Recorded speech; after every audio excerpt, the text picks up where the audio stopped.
Hello, everybody. Welcome back to our Hollywood. I'm Daniel, I'm Kim. and this is our first October podcast. Spooky. Yeah. So today we have Deven with us. Deven, how are you? I'm good. How are you? What a good question. Spit out my water. Well, I didn't want to be like, oh, good, because I'm not, but also we will be with what we're talking about today because I love horror, and all our podcasts this month are spooky themed. Yeah. So I'm so excited. Wow. I'm okay. I'm good. Oh right. Yeah. Thank you. Kim is good. I'm doing great. Anyway. Everybody. I literally just my mind. Yeah, that question shook him up really bad. I'm sorry, guys. I won't ask that again. No one ever asked Daniel how he's doing. Yeah, that was too much for me. So today we're going to be talking about the history of Black horror, and we'll go into the differences of the nuances. The nuances, yes. There we go. I was literally wow. Our brains. I literally sent that over to Daniel's brain. But okay. Also, I just wanted to say that I don't want people to think that we're tokenizing our friends, and okay. So the process of this is of how we choose people is we ask someone to be on the podcast and then we let them pick from a list of topics. And then we just had 4 spooky themed ones. So we're okay, we'll how did this? We didn't tell Deven hey, can you come with us to talk about Black horror? Because no, I picked this one. So that everyone doesn't think they brought, I don't know. Yeah. Anyway. But I also think it'd be weird if we were talking about this with a white person. Oh, absolutely. It would just be weird. That's why I was let's read the room. Well, I also don't think a white person would be oh, I want to talk about, well. Anyways. Okay. They don't have the same perspective though. Okay, so Deven, do you want to tell us a little bit about yourself and what got you into film, and also maybe horror specifically? If you, you being shocked that I'm asking you questions. No, I was listening. I was focusing. Yeah. So what got you what got me into film? That's a good question, actually. Ever since I was young, I always liked to watch films and put myself in in the film. Hmm. And ever since I was young, I've always wanted to see myself in a movie. I'm always really shy and stuff like that, but for some reason, I always envision myself in a movie, and I have so many ideas in my head that I really want to put on the big screen. So, and how did I get into horror? Yeah, why do you like horror so much? Because Deven and I always talk about horror with we literally after each episode of Lovecraft Country, which we'll get into that because I love that show. But after each episode, I'm did you see the new episode? Because it's so good. Okay, anyway, I still have to catch up. But in terms of how I got into horror, it was definitely when I was younger in first grade. I would always watch horror movies at night, like Chucky, Friday the 13th. I watched all those when I was in the first grade. I know that sounds crazy. I'm surprised I didn't grow up a killer, but I'm fine. I watched basically every 80s and 90s horror movie when I was in the first grade, and that made me love horror. That's crazy. The way that the first one I saw was Woman in Black, which was 2012. Yeah. My parents would not let me watch horror. I didn't want to. I'm a scaredy cat. But you say that, and then you go out and watch Hereditary and Midsommar. That's different because they're artsy horror. Indie. Yeah. Definitely not indie. Yeah. What? Hereditary though. Yeah. Well. Anyway. Well, those are really professional indies. Yeah. So if you can handle that, you'll be fine. I was Kim, go on Night of the Living Dead for tomorrow's episode, and she's I'm literally scared. I was Kim, it's a blood. You'll be fine. That's not that scary.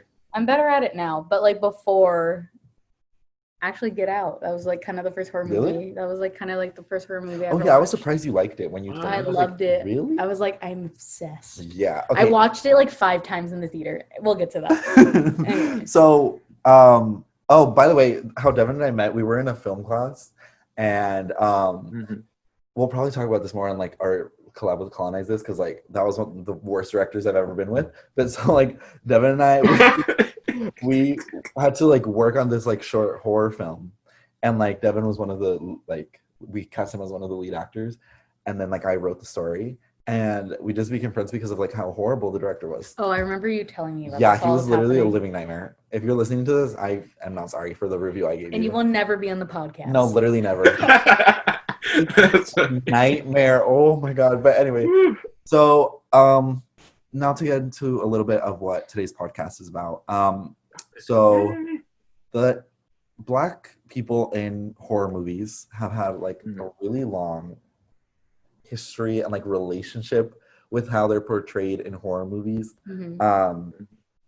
Mostly as like, I don't even know how to say it, like cannon fodder. Like they use Black people to then kill them off halfway through the movie, and they still do this. You still do that, like it's still like very new horror movies where they're like, oh, Black character, and then they're like just because it's always like the joke. I feel like growing up that was always the joke, and like it's like, oh, the Black person always gets killed first was like the it's true. And it is true, and it even goes back because in our like in my research and stuff, it goes all the way back to Birth of a Nation. Yeah. Okay, so we'll get into that because I was so shook when the lady said it. So we started doing a little bit. It makes sense though. Yeah, we started. Because that was the first big blockbuster. Yeah. Which is scary. That is really scary. And the president was like, "Oh my God, we're gonna screen it at the White House." Anyway, so we started doing research into this topic, and there's this woman. She is like a writer, an educator, and a producer. Her name is Tananarive Due. The way I butchered that, I'm so sorry. And she has a class at UCLA about Black horror. And so called The Second Place. That's so cool. Yeah, and Jordan. Jordan Peele for it. That's so cool. But basically, she has a lot of ideas that like I wanted to structure this podcast around because like I thought they were really interesting. So one of the first ones that she presented was like Black horror versus Black people in horror. So Black horror is like black like horror created by Black people with Black characters, Black writers. Black lens, yeah. And then Black people in horror is like Black people and characters in horror movies that were not written by Black people. You could always tell. Yeah, you can. It's jarring immediately. Yeah. Oh my God! And it's just sometimes the way that Black people talk in movies written by white people. I'm like, did you write that? You wrote that, and you were like, that's how people talk. Yeah. It's just so like offensive. I get surprised what stuff passes through those tables. But that's because there's no diversity in those writing rooms at the end of the day. Exactly. And they're like, oh, it'll be funny, and I'm like, for who? Yeah. And so the movies we're talking about today, it's a little bit a mix of both. But then towards the end, we're going to talk a little bit more about like Black horror specifically and Jordan Peele and how things are kind of changing. And also a little bit about like the tropes of Black characters in horror. So she presented the idea of the sacrificial Black character, the magical Black character, and the spiritual guide Black character, which I'd never even like. I was like, wow, that's 100% like literally what they have them do. Like I was watching Annabelle the other day, and they have, I forgot her name of that actress, but they literally have her in that movie to like die with Annabelle and like save the white first one. Yeah, the first one. Do you remember? She like jumps out the window. It was like I do remember that part. I thought that was really dumb. That's good that you mentioned that because I think I like horror movies that are like more psychological, but I don't like jump scare type of horror. Like I can't do it. I got so scared thinking about Annabelle. So like, yeah, that's what I don't like. I don't like Annabelle. I don't like I don't like those type of horror movies. Yeah, demon. That's what it is. I cannot do that. But like demons in the sense of Hereditary because it's like real people. Like that was like about trauma. Yeah. That's different. Yeah, like a little bit more depth. I like to my horror movies. Yeah, I guess because I can't with the jump scares. I think it's because I have a fear of like peeing myself. I feel like if I get too scared, I'll just pee. If I laugh too much, I don't have a good bladder. Oh my God. Okay. Anyway, so what Kim was saying earlier before she started talking about peeing herself, is that another like what this professor talked about is that Birth of a Nation was like the first horror movie to have Black people in it, and I was so shook when she said that. But it's not even real black. Well, yeah, but like I had never thought of it as like obviously I saw that movie and I was like, that is the worst thing I've ever seen in my whole life, and like that's so disgusting. Luckily, I never had to watch it in film school. When you say Birth of... Which movie are you talking about? I'm thinking of a certain movie. Birth of a Nation is the one by W. something Griffith, and it's like Griffith. It's like where the KKK are like they're like superheroes basically, and like the Black characters in that movie are like they're literally white actors in blackface, and they're presented as like monsters and like rapists. Yeah. Like, they're gonna take your women, take your jobs. Yeah. They're gonna ruin everything, and the KKK comes in and saves. And that's where like the whole burning of the wow started, because they put it in the movie, and then people were like, "Oh yeah, we're gonna do that." And that was the first big blockbuster. Yeah. White supremacy is rooted in literally everything in our culture, and it is. Wait, that was a blockbuster? Yeah, it was. The president literally invited people over to it, and he like screened it at the White House. I don't remember what president it was, but it's insane. It was in like 1915 or something like that. Anyway, that's sick.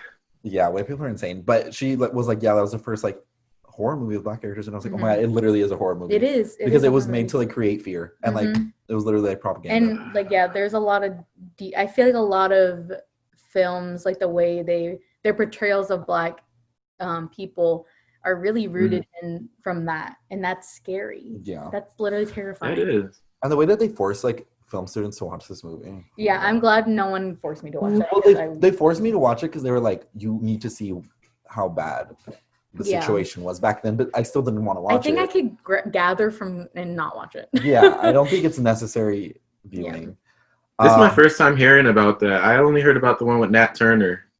Like he was a slave, and he like was leading other slaves and taught them the Bible and stuff. So with me still not knowing, is it also called Birth of a Nation? I don't think. Yeah, that's called Birth of a Nation too. Oh, okay. Oh, maybe that movie came out like a couple years ago.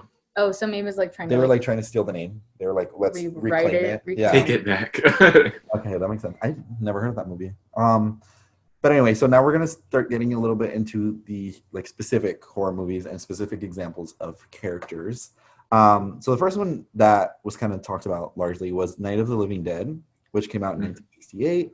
It was directed by George Romero. Great, like literally invented zombies basically. Yeah, that was crazy. Yeah, and he like invented like the whole like shoot them in the head, like all of that, like all the zombie rules tropes. of zombies. Yeah. Yes. And he always like used horror and to like critique consumerism and racism, and like that was kind of like a running theme in all of his projects. He was very much like a liberal person, like progressive. Yeah. Especially for his time. And he just recently passed away like a couple years ago. Yeah. So I think I started seeing this movie a while back, and then I didn't like finish it. And so then yesterday I was like, I need to watch this movie because I can't talk about it without seeing it. And I was like, it holds up pretty well. Like, yeah, the zombies look stupid, and it's just literally people. Yeah. Like, there's no like no effects or anything, but the part with the little girl is very scary. Like the little girl, and like you can see the influences in like other zombie. What little girl? There's this part where like this little girl's like sick. It's like part of the movie, but this little girl's like sick, and then at the end, it turns out that she killed both her parents. She turned into a zombie and killed both her parents.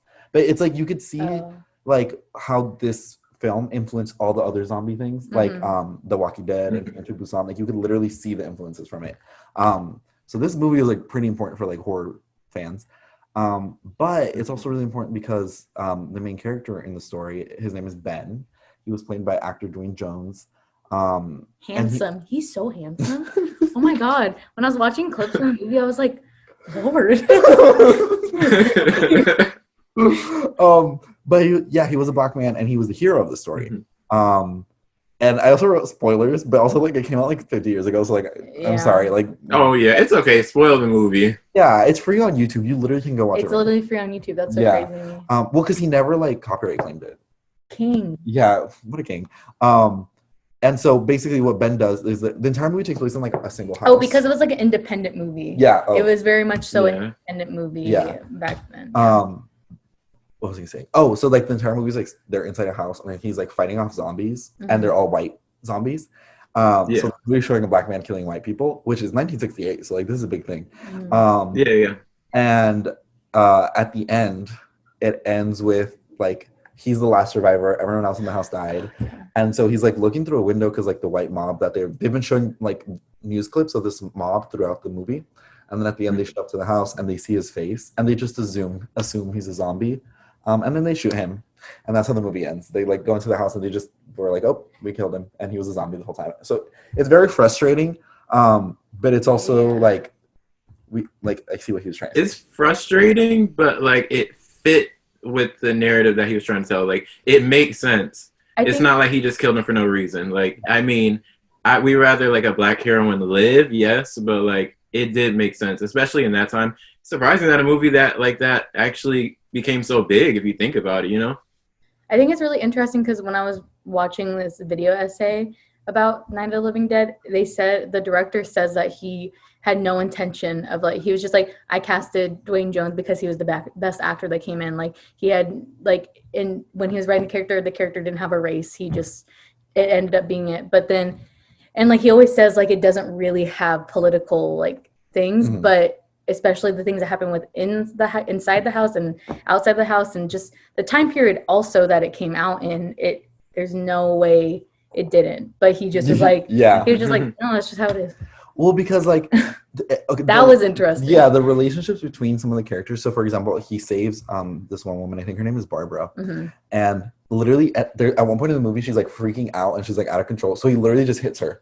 Well, so, like, she hits him first. Oh yeah, sorry, I should have said it. He didn't hit her unprovoked, but he like slaps her like to get it together, and like that's like that's well, it's not presented as like he's not being hostile. He's literally like snap out of it because you're insane. Yeah. And then like there's this other character, and he's like. You know how in every zombie movie there's that one guy who's like very selfish and like he's gonna ruin everything and you can see it coming. Yes. There's that character, but there's like racial undertones in all of their conversations. So even though George Romero is saying he didn't, I think he did because it's good. Like it made for a good movie, but I think he.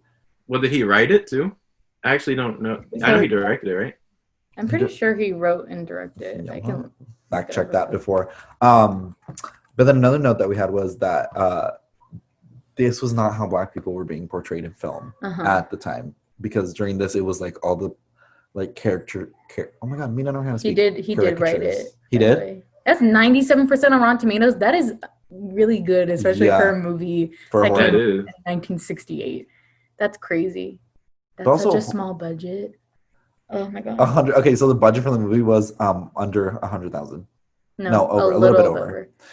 114,000, which is literally nothing. But also, like the numbers. It isn't.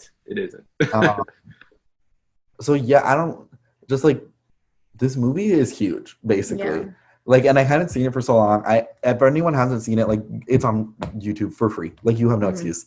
It's a good movie, especially if you're into horror. Watching it at night because it was like I started watching it during the day and then it got dark and then like towards the zombie scenes at the end, I was like. This was kind of spooky. You know how in horror movies they'll have like the characters watching like an old horror film and then something bad happens? Okay, that's how I felt like with the cheesy like horror music. And I was like, oh my God, someone's going to kill me right now. Anyway. One of the notes that I have is the film at the time did not reflect the civil rights that Black Americans were fighting for at the time. Because in the essay that I watched, they were saying like this, it was really important that he was like the hero in the film. Because at the time in film, like, no, like they would still like, I think we talked about this in a little bit in the last podcast too, but they were saying that Black characters were still like playing very passive roles and like also not fully developed roles, even though the civil rights movement was happening like as these were happening. So I think I commend George Romero for doing that, especially at that time.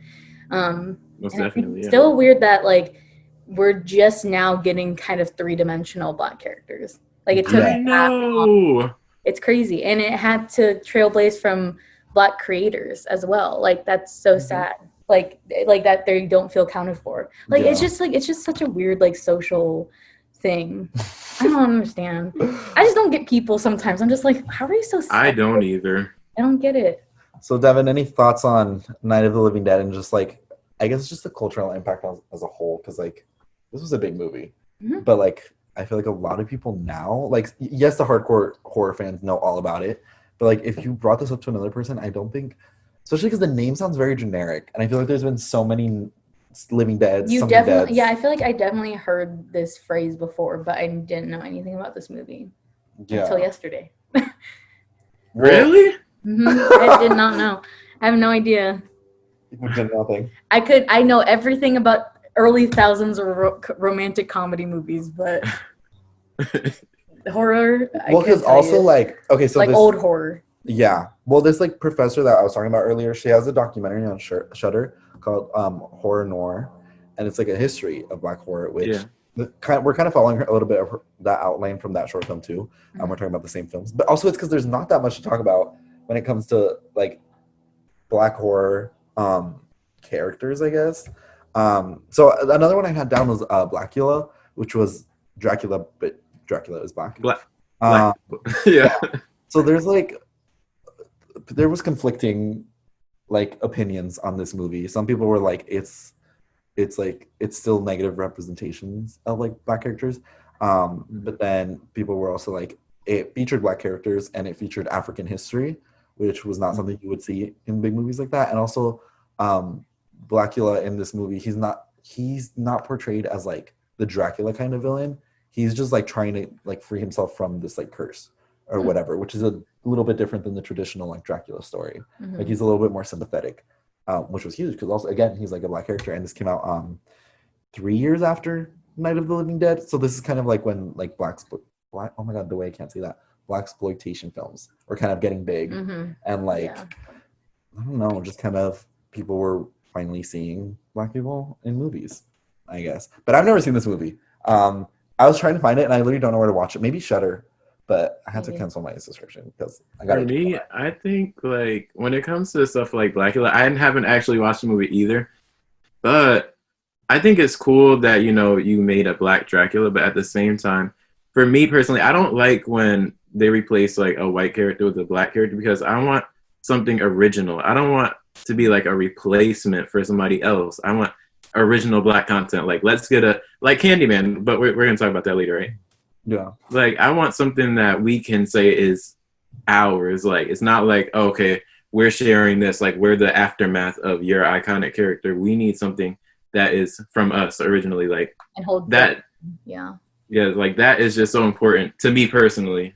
Like I don't know, that's just something that's important. Oh, that makes sense. I want to share that. It does make sense because even like the play of words with the name is like, it feels a little I guess cheesy in a way, kind of like a joke, I feel like. Yeah, but then we get Candyman 20 years later. Candyman is also an interesting one because it was a white writer and a white director. So basically the legend of Candyman is he was a man that was lynched for falling in love with a white woman, and like he's like a Bloody Mary kind of thing where like you say his name 5 times in the mirror and he kills you. And I think this one's an interesting one because he's the villain, but also like he was like a black male character that is like super memorable, and like that's like he's up there with like Freddy and Jason and all those other traditional horror icons. And people, like little kids, I remember hearing the Candyman like thing when I was little. Like kids would be like, "Oh, the Candyman." I'd be like, "I literally have no idea who that is." Like I only watched the movie like a couple years ago, but like it was like in culture. Like this was huge. And so in the movie, the lead character is a white woman, and she's like investigating these like murders in some side of Chicago. Cabrini Green. Yeah, Cabrini Green. The projects. Yes, thank you. And basically like Candyman is like killing the people there. And so some of the like complaints about that movie was that Candyman is killing his own community. Like he's killing black people. And he's also a black person. And then I don't know, towards the end, I don't even know what's going on towards the end of that movie. Like he like I literally don't know. So the part with the baby? It's because like I remember watching it and I was like, what just happened? Like the white woman, like it's like because they have a lot of like dream like sequences, and so like there's like bees and like bees are coming out of her mouth, and then like she saves the baby, who I think is the like main character from the new Nia DaCosta version. But I don't know. What are your thoughts on Candyman? So first off, I want to say that's like one of my top 5. I didn't put it in the list, but that's one of my top 5 favorite horror movies of all time. And I love Candyman as a villain. If you notice about like iconic villains, they all have a tragic backstory, and he had a tragic one. Like Freddy, Jason, Michael. I don't think so, but just a spoiled little white kid that killed his sister. He's just crazy. It depends what version you watch, but yeah, like they have. And Freddy's wasn't tragic because he was a pedophile, but what else? I mean, tragic know that. Yeah, like he was like a pedophile, and so the parents of the kids that he killed got together and like burned him alive, and so that's why he's like that. I didn't know that. But Yeah. I love Candyman. I like the main character because she was like fighting for justice too. Like she wasn't just like any old like regular. Can I say that, like any old regular white woman? Yeah. Yeah. Do you guys need to The cut that last out? episode we literally just talk trash about white people. So, Yeah. you can Oh, say okay, good. Whatever. So she's like not your normal white woman or Karen, whatever you want to call her. She was ready to fight for black people more than her black friend in the movie was ready to fight for black people. Like we started with what was her name? Somebody was murdered in Cabrini Green in the apartment. What's her name? Her name was like Jeannie something. So you don't remember that part? That part, like they said that somebody came through her wall, her bathroom mirror, or something like that. So she was ready. She was like, I don't understand why a white woman can. Crap, what did she say? She said something like something that had to do with the police and white women, and then how they don't turn like an eye for a black woman getting killed in the projects. Mm-hmm. So she did this investigation. And I thought that was pretty cool. I'm like, look at this, a white woman actually fighting for us. So I thought that was pretty cool that she, went that hard, but then she got kind of dumb and said Candyman, and then she like falls in love. Is that what happens? Like, what? No, she was like a reincarnation of the white woman that he fell in love with in the past.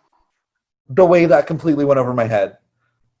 What? And then they had the painting of her on the wall too. What the heck? Oh, now I get it. That sounds interesting. I literally, the last 30 minutes, I was like, I don't know what's going on. But he's the lore. I was like, he's like fall in love with me. He's like being all weird, and okay, now it makes sense.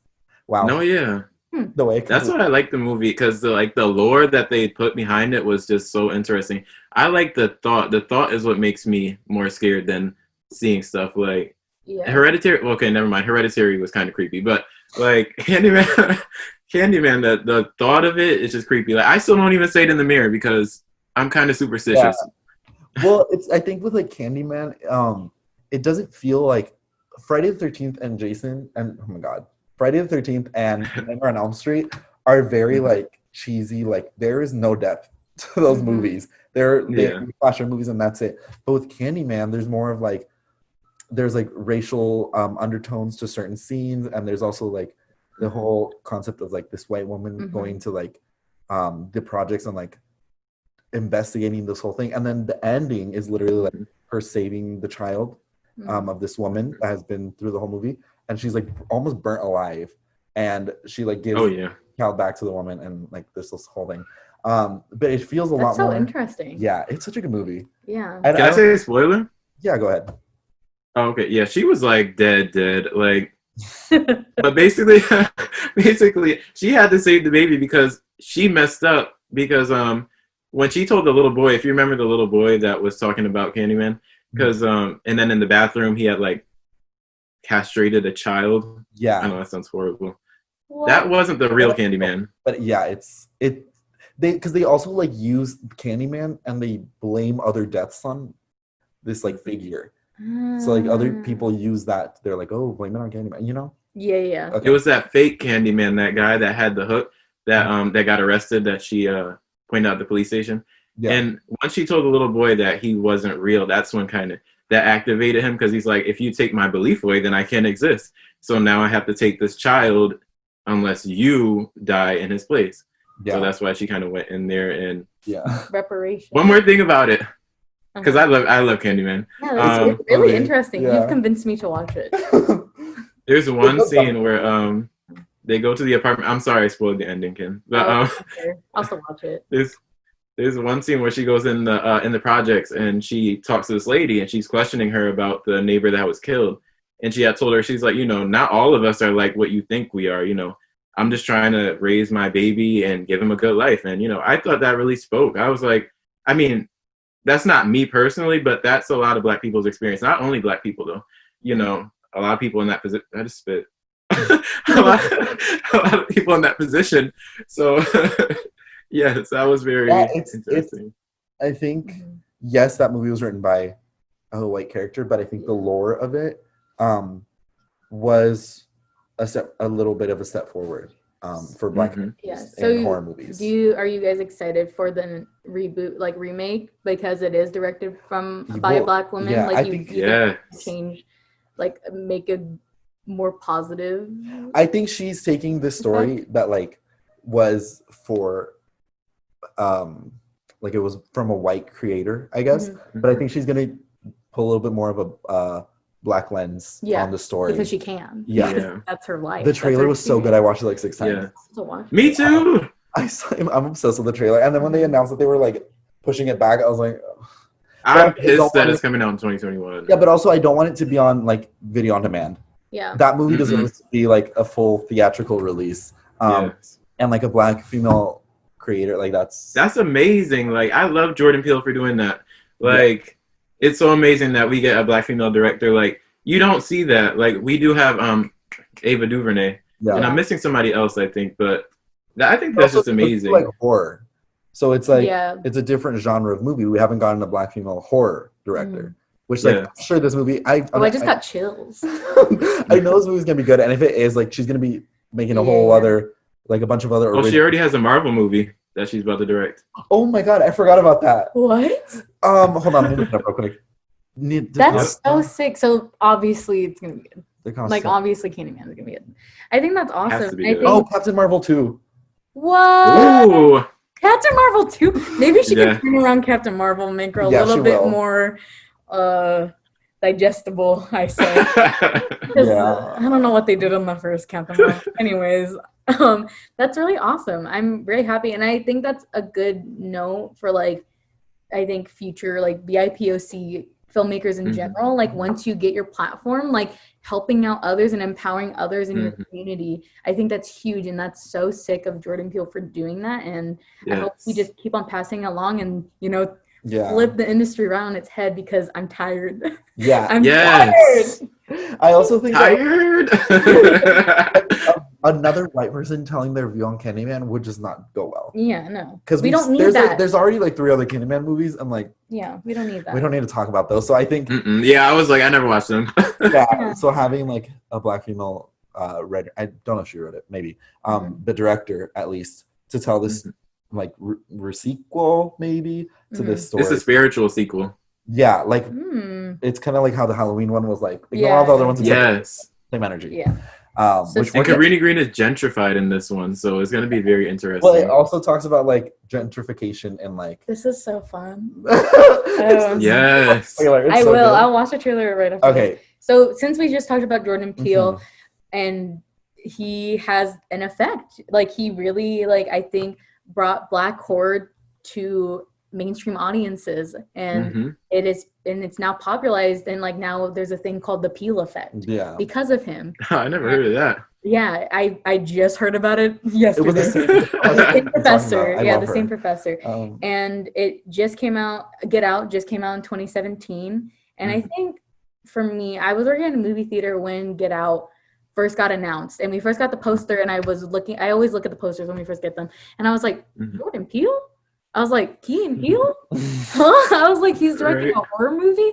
And we were all just super confused. But I remember when the trailer released, I was like, whoa. I was like, this looks so good. And I think all of us have saw it in the theater, right? Yeah. Oh, yeah. So, like, it was truly an experience. And, like, I remember I went probably 5 times within the first 2 or 3 weeks because I had free passes. So I was just like, and I just was so enamored by it. I was just like, this is literally so amazing. And like every time I went, the theater was packed. And we had that movie for such a long time after its release, and it's just so crazy. And I got buzz at the Oscar, and I got nominated for and it won comedy film. We'll talk about that. It was sense. That's because the white people run the Oscars anyways.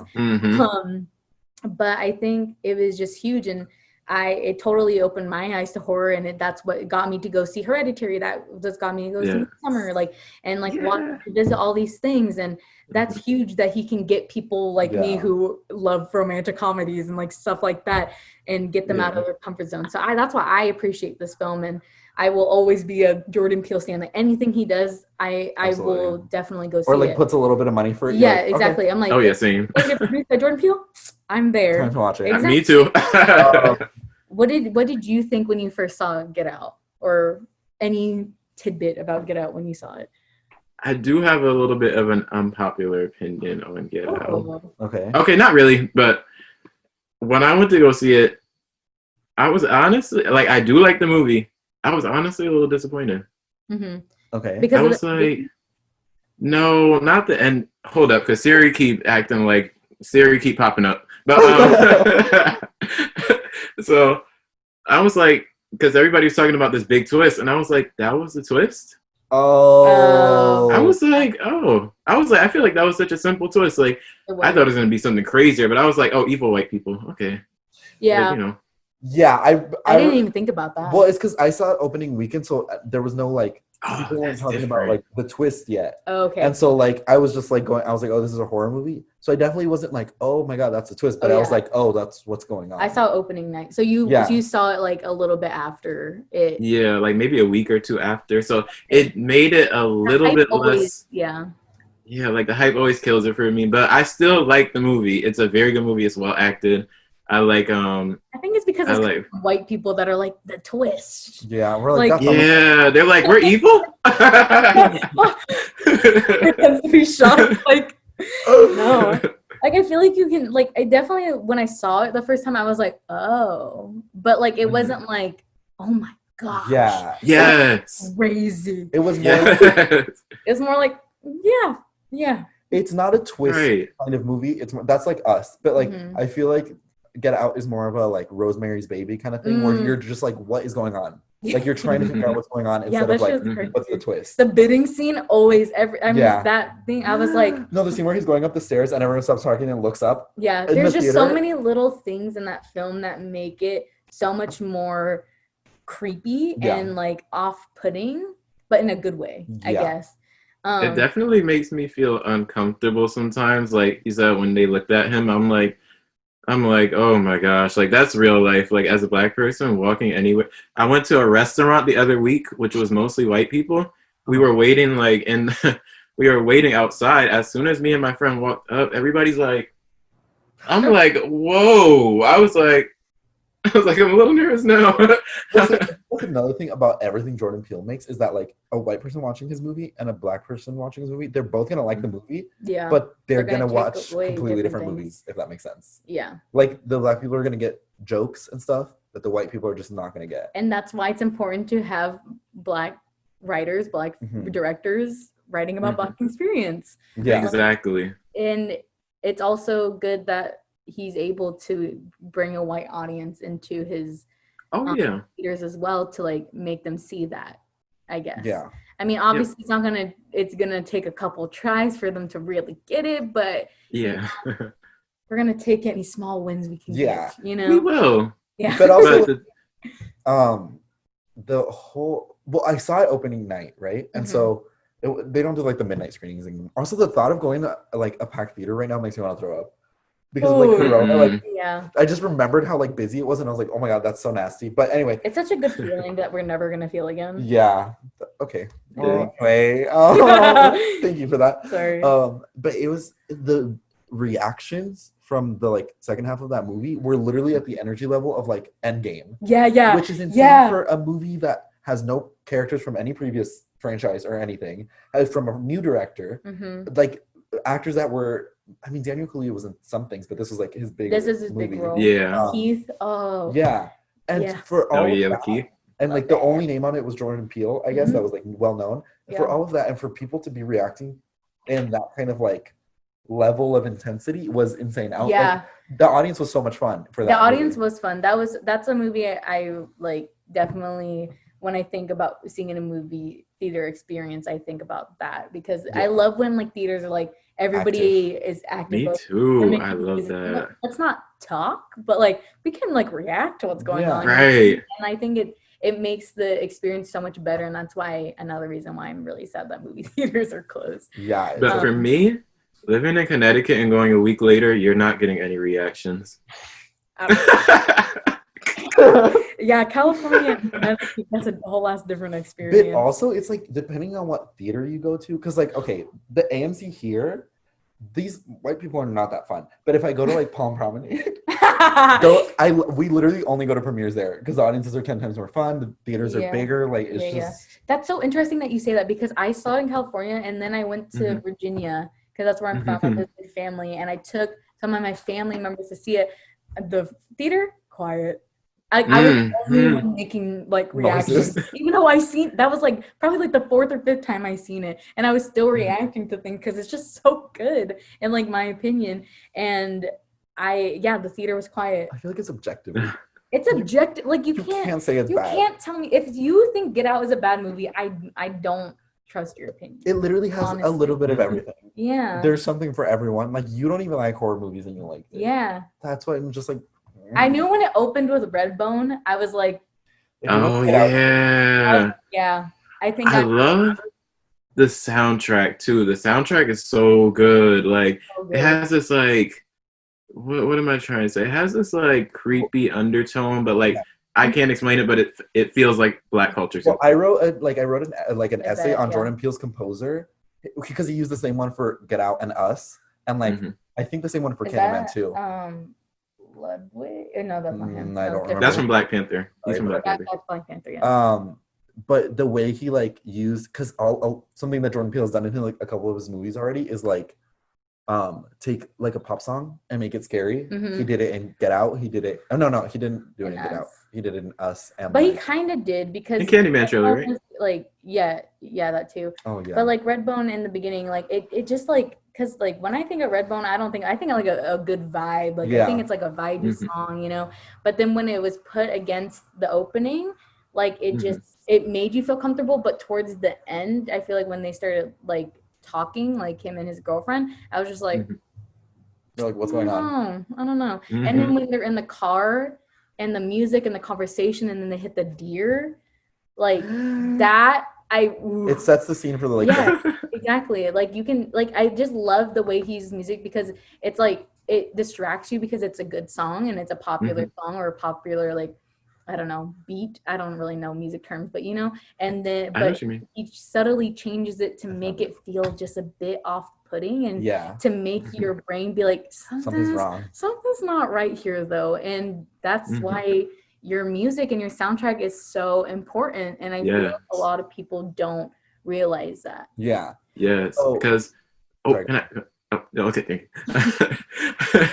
Because Redbone, like it starts off with Redbone, and Redbone like sets the tone for the whole movie because like the lyrics are like "Stay woke," because you know people are creeping. So that was like the theme of the whole movie because he fell asleep and he woke up by the end, but like he fell asleep and they got to him. So.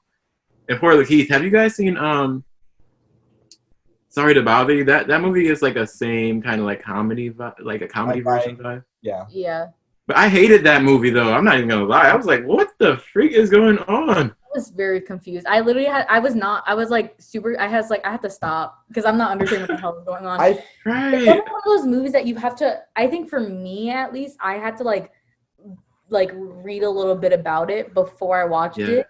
Because if I watched it just cold turkey, like knowing absolutely zero, and I was just like, I feel like I'm gonna miss the message that I'm trying to get. So I feel like I need to read a little bit about what this is trying to tell me. It was so confusing. I didn't pay attention for like 5 minutes, and then I looked back and I was like, wait, like the horse people thing. I thought I was going into a comedy movie when the horse people came out. I was like, what the? My heart was like, whoa. He's like hallucinating because he's on drugs in that part. So I was like, oh, it's like, and then that's like, I was like, oh no, this is happening in the story. And I was like, Anyway. Michael Abels. Okay, yes. Michael Abels is Jordan Peele's composer and he used him for all this stuff. But I like that what Jordan Peele does with all these, like, okay, the Candyman trailer has Say My Name, but it's like a horror version of Say My Name. And then Us has I Got Five on It, but it's like a horror version of it.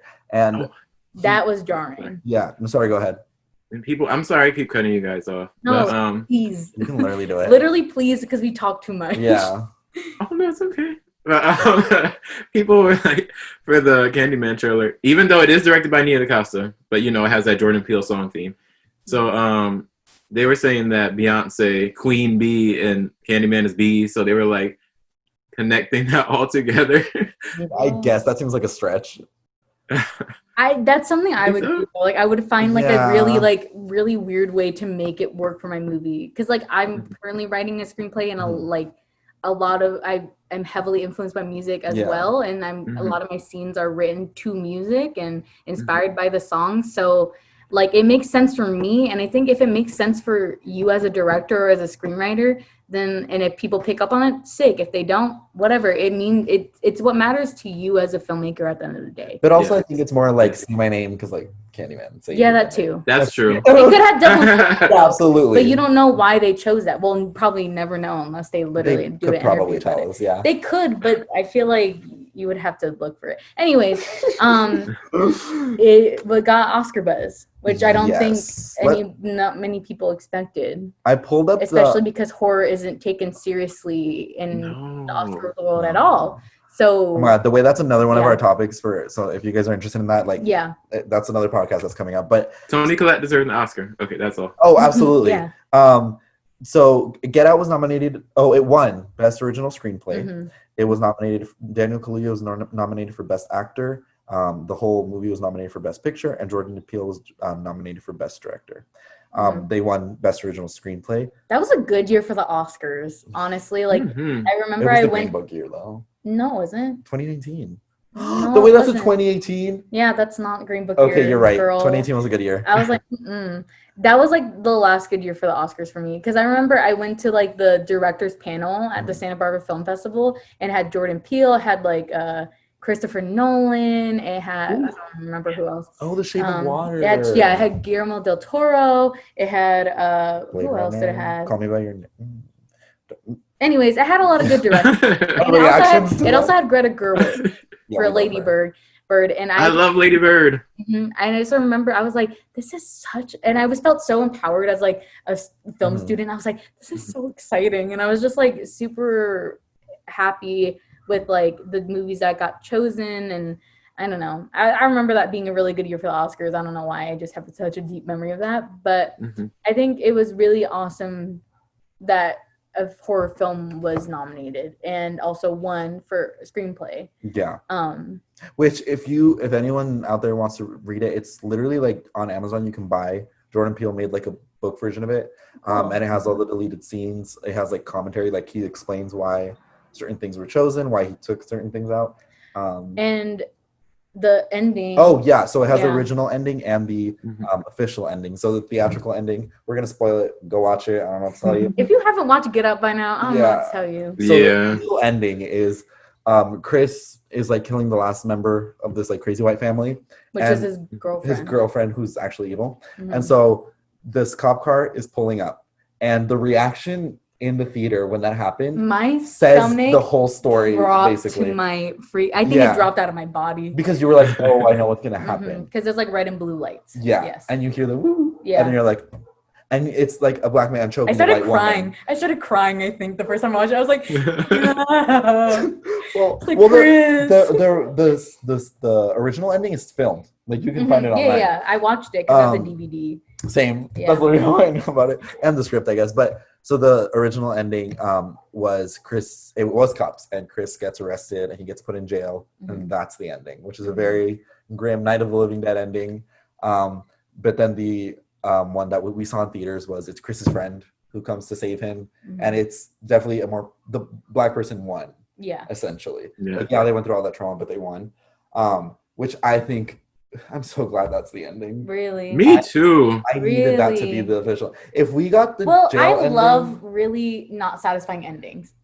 I love a not satisfying ending. I like it when it's like you're mad about what the ending is. That's just how I like movies. And I feel like what Jordan Peele said in like the script, like the physical copy of the I understand why he did it. Yeah. Because I watched like interviews and like, because I was curious. I was like, why didn't he not? Like that could have been like really powerful. But it makes sense. Yeah, he said like the cops pulling up, that reaction you had, that's all that you need. Yeah, that feeling that makes sense. Good enough. And I was like, yeah, because if after all that he had ended up in jail, I would have been so angry. Yeah, I definitely don't think I could have handled that. I would have been like, that is too much for me. I definitely get it. I know I said the Night of the Living Dead thing kind of like made sense and all that stuff. But I feel like for this, I would have been like you said, I would have been very dissatisfied if he went to jail. I'd have been like, all right. I'd be like, it's a movie. You could have bended this a little bit. Like, we don't need reality all the time. Exactly. Like, because it's like the first big mainstream like black director, black horror film with a main black character. If it ended like that, it would have just been like too much, yeah, too draining. too, like yeah. And I think the first time I watched it, I was like, why didn't it end like that? But the second time I watched it, I was like, no, I like that. I think that it would have been so bad if it was actually a cop. But yeah, the feeling I think was definitely enough. It's what it was meant to do in that situation. And then following up Get Out was Us 3 years later, 2019. Also directed by Jordan Peele, obviously. Everyone, first impressions, did you like the movie, yes or no? Because this one, some people didn't, some people did. No, the first time I didn't. But now? Now I do. Because I always have to watch things a second time. I'm very much a repeat watcher. Okay, yeah, same. Devin? At first, I didn't really like it because can I say why, or do you want to? Go ahead. So I actually went to go see this at a test screening, and I was really excited. That was like, I'm sorry, I went in there. I was a mess. We used fake passes to get in.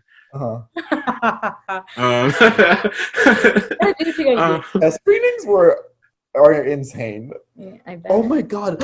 Wait, this is still part of the thing. Okay. Oh wait, that movie's not out yet. You can't talk about it. Never mind. But it's another black horror movie. Can we talk about it after we stop recording? Okay. Sorry everyone. We'll have Devin back one day after this movie is out, and we could tell that story because it's so funny. Okay. But okay. Anyway, keep going. Sorry for interrupting. I went to it for a test screening, so I was like mega excited. Sometimes I hype myself up too much, and then when I saw the movie, I was sitting there like. Well, did they change anything? Like no. Oh. I was sitting here like. I was like, this is it. I thought it was gonna be a little bit more than that. Because like when I saw Halloween, the test screening, that version that they tested us with was horrible, and I was like, I hate this movie. And then I was like, we went to go watch it when it actually came out, and I was like, I have no good expectations for this, and it was completely different. Good. Like they listened to what people said, and it came out with a great movie. So yeah, I think it's interesting that they didn't change anything at all. Wow. See, it was, but after I watched it, it like. That movie really grew on me, honestly. It was like a movie that I just sat there and thought about. And I was like, I love this movie now. What a grower. It is, though. What do you mean? Oh, okay. I didn't think about it like that, you perv. Okay, anyway. It's like one of, you know what I mean, though? Like movies that like, you're like, don't really like it. But then once you think about it and you think about everything, you reflect upon it. Yes. You're like, all right, no. I love it. I watched that like 3 times in theater. No, twice. I honestly like that one better than Get Out. It is a long movie. Yeah. Wait, what'd you say? You like it more than Get Out? I liked it better than Get Out, to be honest. Now I do, yes. Yeah, same. I liked Us more than Get Out, and I think it's because Lupita. For me, it's Lupita. Like her performance. Oh, she was great. She should have got nominated. I think she should. She played 2 people.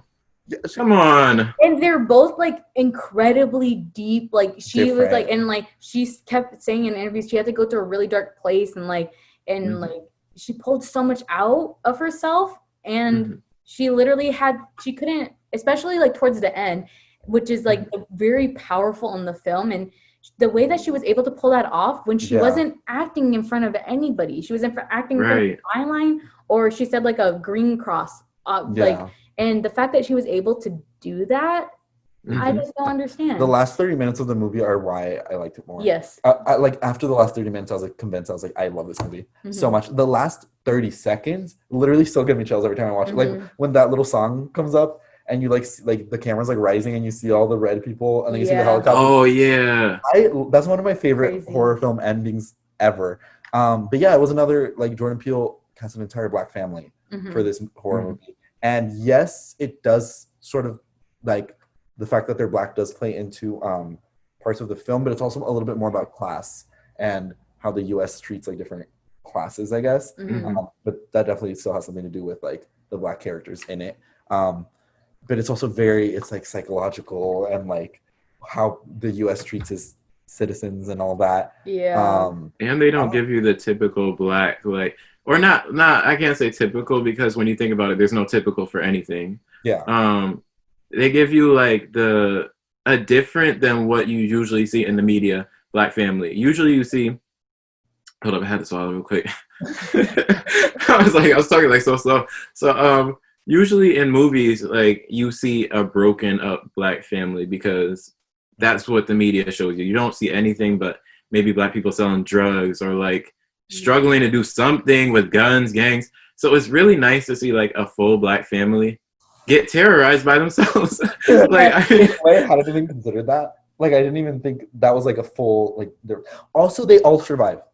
Yeah, they do. They survive. Like whatever happens with the switched versions, but they all survive, which is also pretty big because there's points in the movie where like they're not going to survive. And also the white people are side characters, but they're still fully developed, which white writers can never. Like Jordan Peele could, but some white writers can never. Like you can still get the full sense of each of like the white characters. Maybe like the twins not so much, twins, but they serve. Oh yeah, I forgot about them.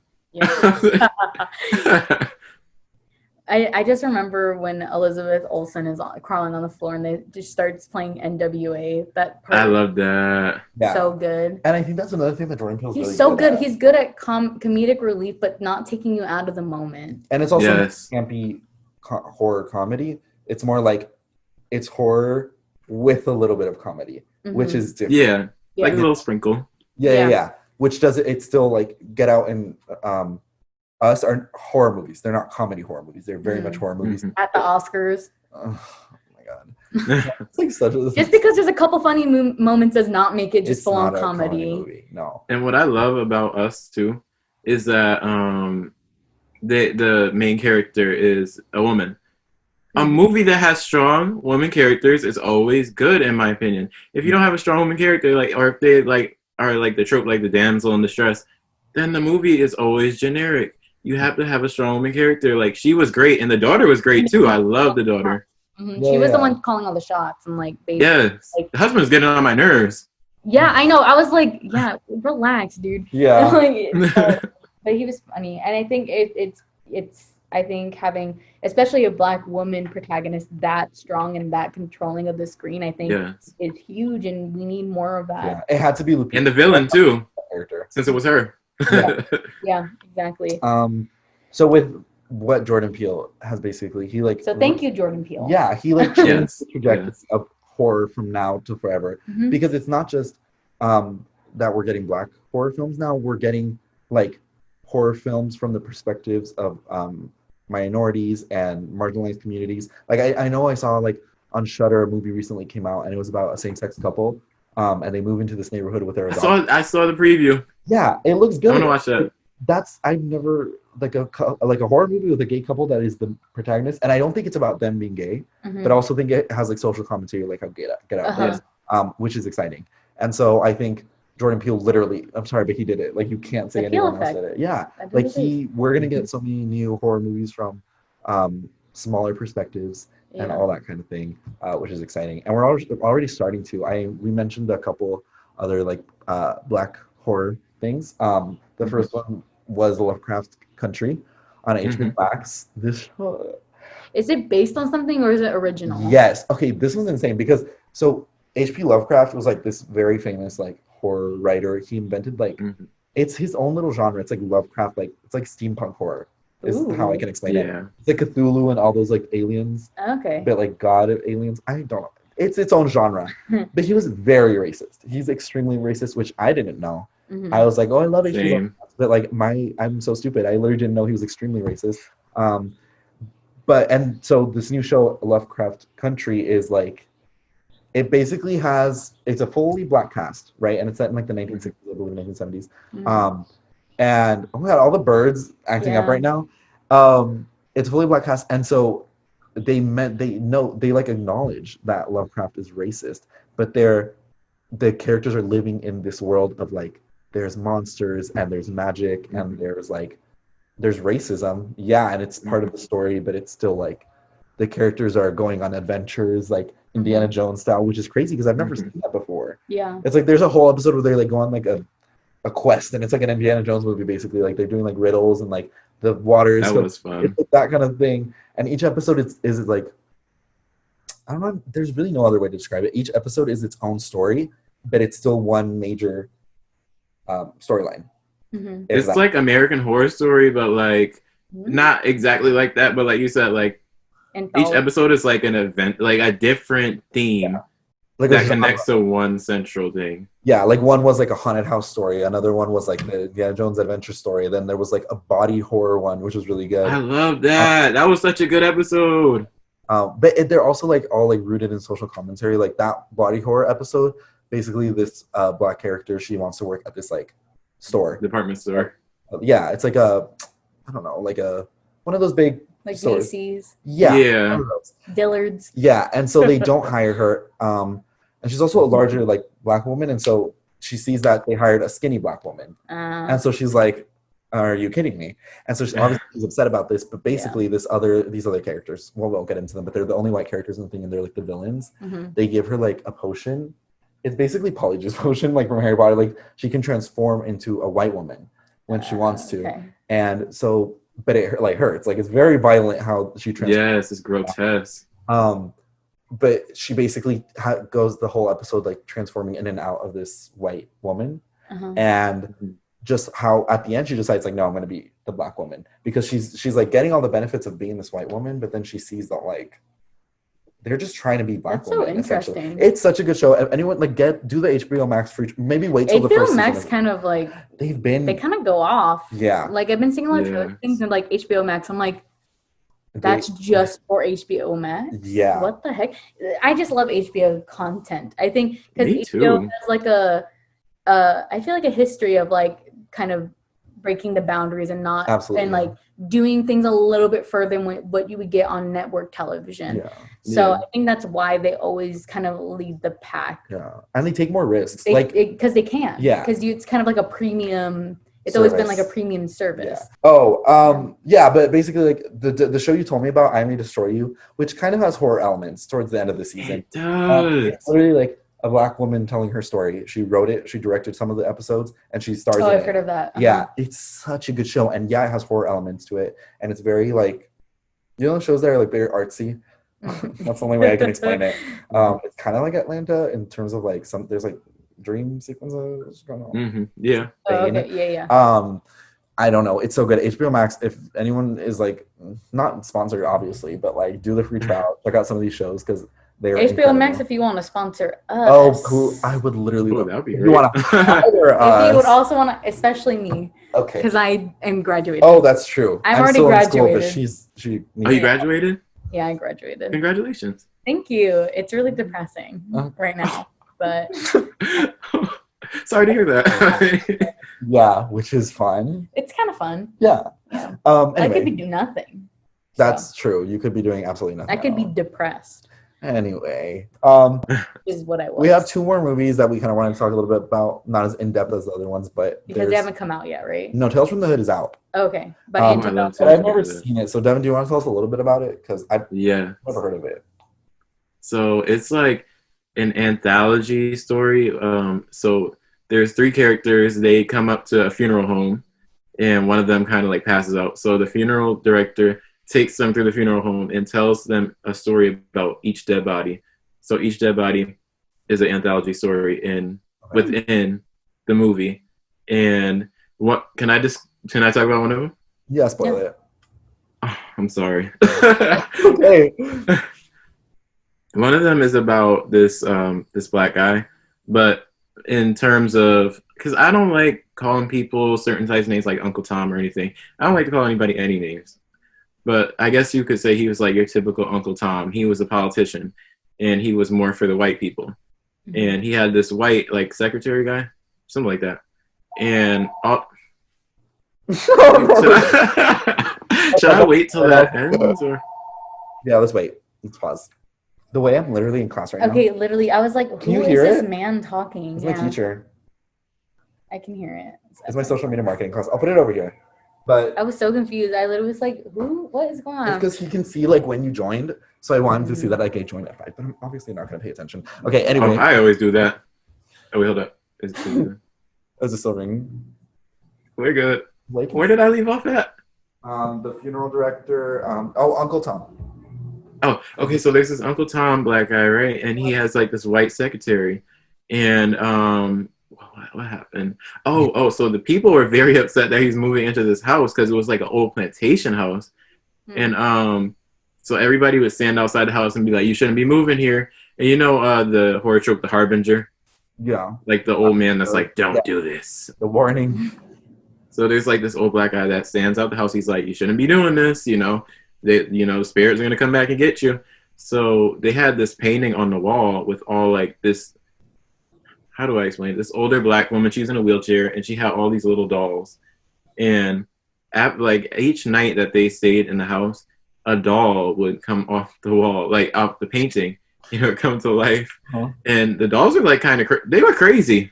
Uh-huh. And they were like basically trying to kill him and stuff. So after a while, all the dolls, I'm sorry, there was a little bug that just flew around my laptop. I must have ADHD. So the dolls are coming off the wall, and in the end, everything came off the picture. Yeah. And was in it. And I thought that was really interesting how they were like, you cannot move into this old plantation house because, you will get haunted because they don't want you to be here. And I thought that was pretty interesting. The other stories, one was about like the prison system, I think. So that was the one that I liked the least. They're all black characters, right? Oh yeah, actually they were all like black. The first one was about like police brutality. Actually, I forgot. That's why we wrote it down. I honestly forgot. I was only thinking because that was my favorite one. I was thinking my favorite one. Okay. I think Spike Lee was sort of involved somehow. What is? I think he's producer. Yeah, it's like, have you seen like Trick or Treat? It's like one of those like Halloween. I love Trick or Treat. Where there's like multiple stories in, and they all kind of tie together. Oh, interesting. Where did it come out? The way it doesn't say. Yeah, what? 1995. Okay, yeah, so it's not that old. Okay. What? No, I recognize this person. Yeah. I mean, I should probably watch it because it looks good and it sounds like something I would like. It is good. It might be a little cheesy now, but like it's good. But that's part of the fun of old horror movies. You know they're cheesy and they're fun, And so the last movie that we wanted to talk about was Antebellum. So, okay, did anyone see it? It's out? I heard about it. Video on demand. That's so upsetting. Well, here's the thing. Maybe not, because it was horrible, apparently. I heard about that. I even saw the spoilers, and I heard about stuff, and I heard that it was like black trauma porn, so I was like, oh my gosh, again. I know. I love her, and she's a great actress. Honestly, she is. Her manager. They keep putting her in like, I don't know. I know she can do better. So like, get a new manager, Janelle. Because if your manager read that script and was like, yes, put her in that.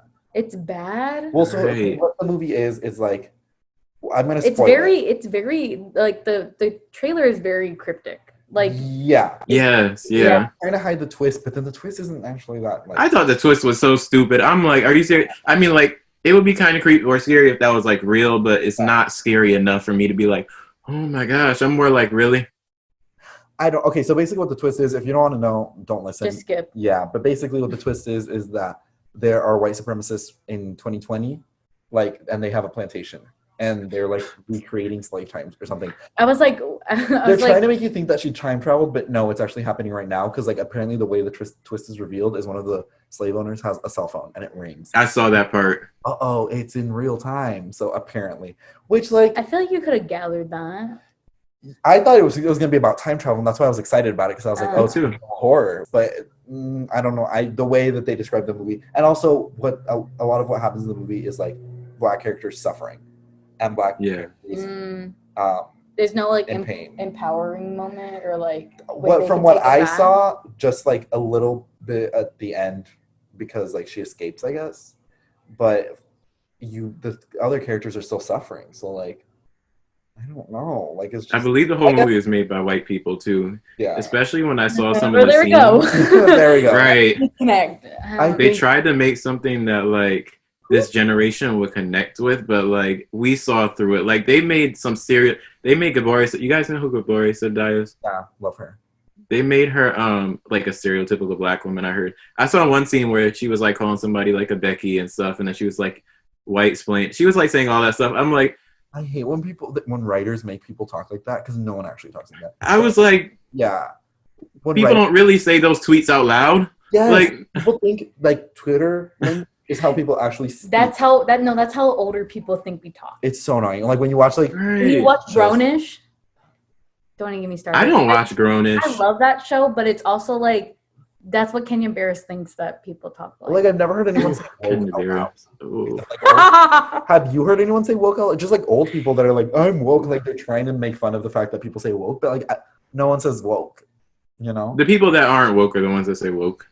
The annoying people. Because I'm like, y'all are so annoying. Like, who are you telling to say woke for? Like, focus on you. Like, you are getting on my nerves. But and then Kenya Barris, oh my god, I'm sorry. Yeah. Can I just touch a little bit on please TV shows and movies? Please, I would love to hear your take on Kenya Barris. Okay, so the first thing I watched by him was Black AF. Mm-hmm. I wanted to gouge my eyes out. Awful. Wait, what was Black AF? It's okay. The thing about Kenya Barris is he writes the same thing over and over and over again. That's a fair assessment, I feel like. Mm-hmm. And like it's basically Blackish, but he's rich now. And he has rich people problems. Is that the show with the one from AF. Parks and Rec? Oh my god, I forgot. Yeah, Rashida Jones. Oh yeah, that show was terrible. Ooh. I wanted to like it so bad, but I really didn't wanted understand to like the concept. It just came off very arrogant, I feel like. Mm-hmm. I'm like tone deaf.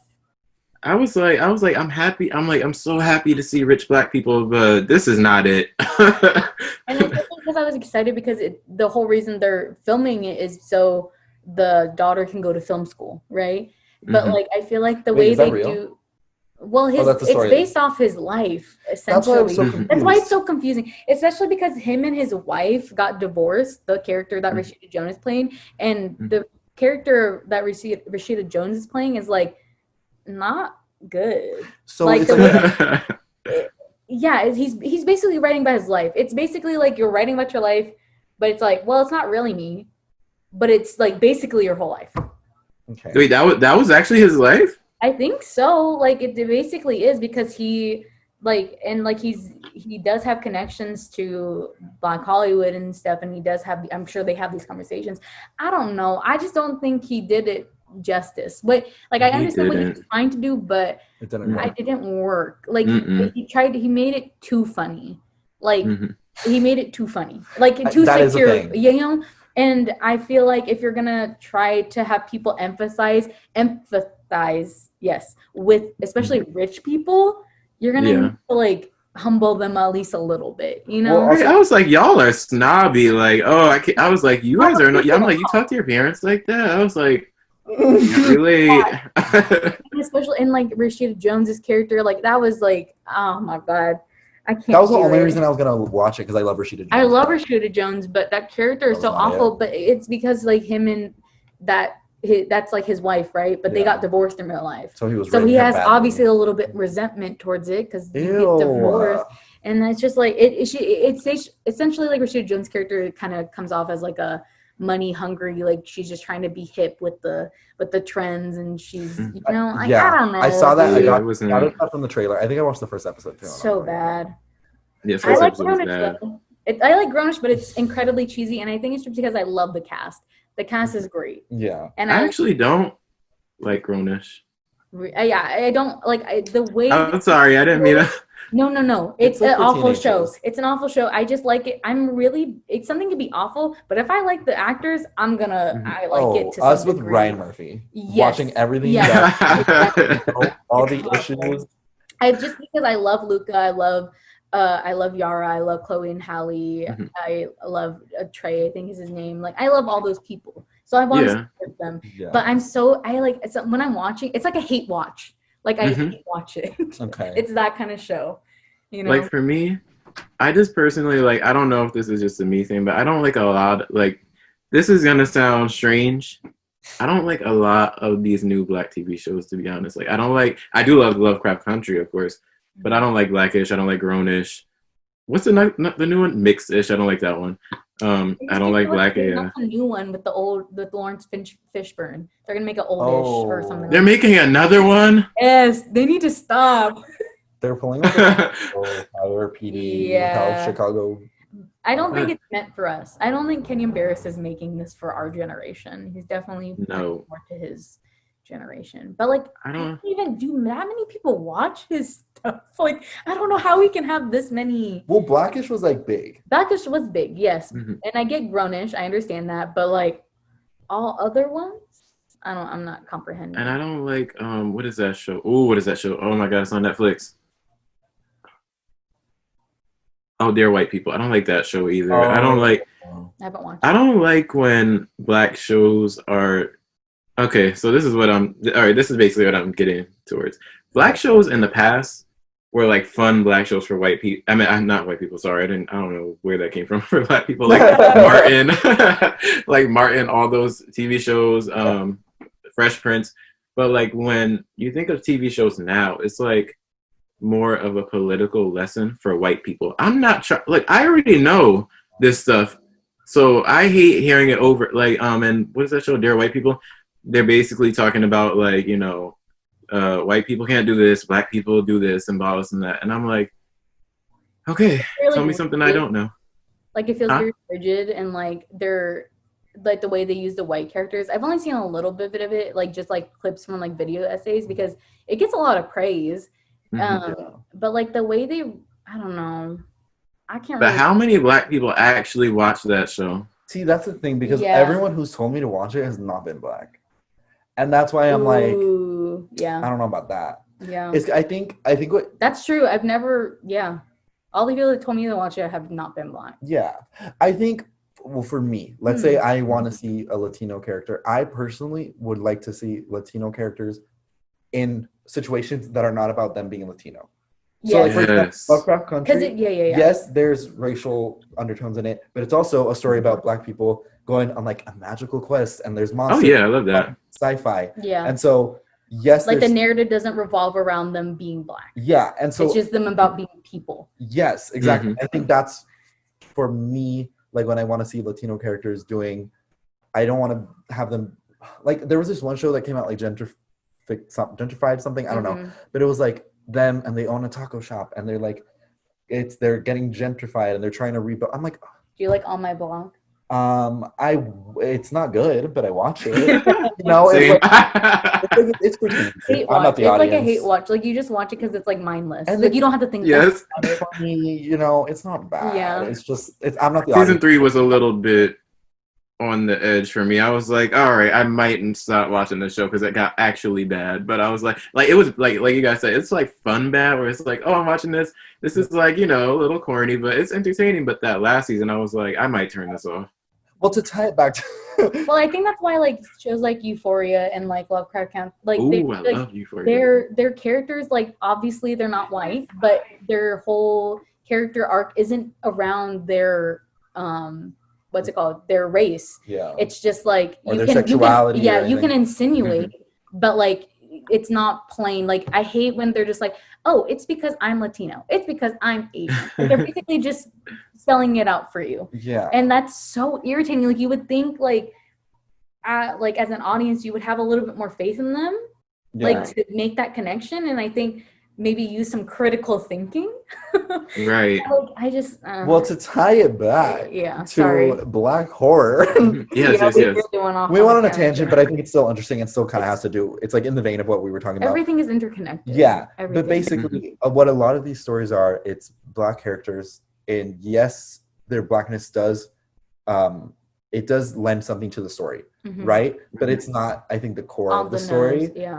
Which is, I don't know, Jordan Peele's really good at that, and I think that's why it was just such a good movie. It's because like I don't know, like in my opinion, when you focus too much on like trying to be politically correct, I don't know if that's the right term though, because that's what like Trumpies use to like be offensive, but like I don't even know what I'm trying to say. What I'm trying to say is I like when characters are put into situations and then their like their personality, their race, their sexuality lend themselves to that story. Yeah, that doesn't necessarily have to do with those things. Like the choices. You're saying, you don't have to like say it out loud. Like in A Way with Murder, Annalise Keating, like the main character, she is bisexual, and that is shown throughout the show. But the show is about these people; they're killing people, and they're like covering it up, and that's the main show. But also, you're getting these love stories with like, it's a little ABC, but like, you see her fall in love with a woman and like dealing with that, but it's not the point of the story,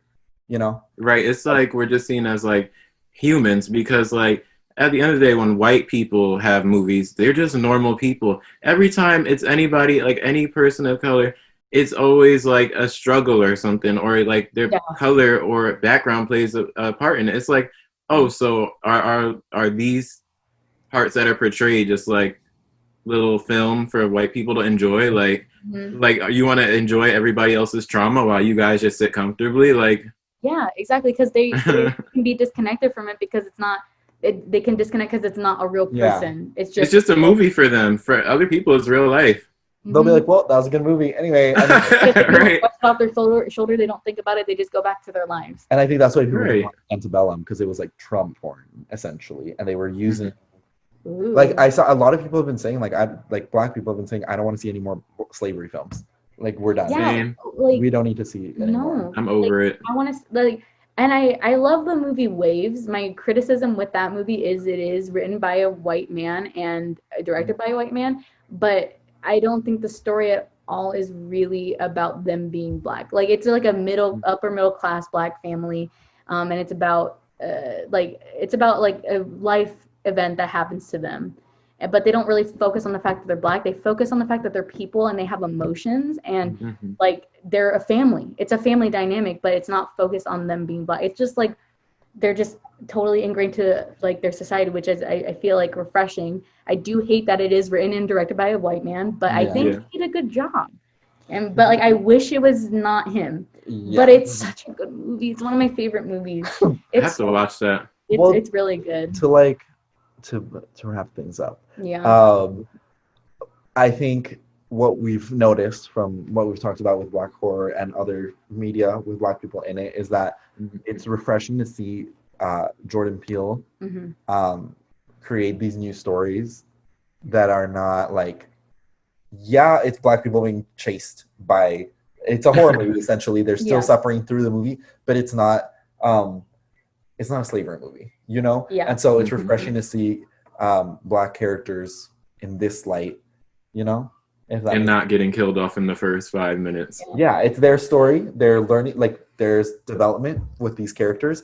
And in the end, they win. And that is something that we have not been seeing in horror movies.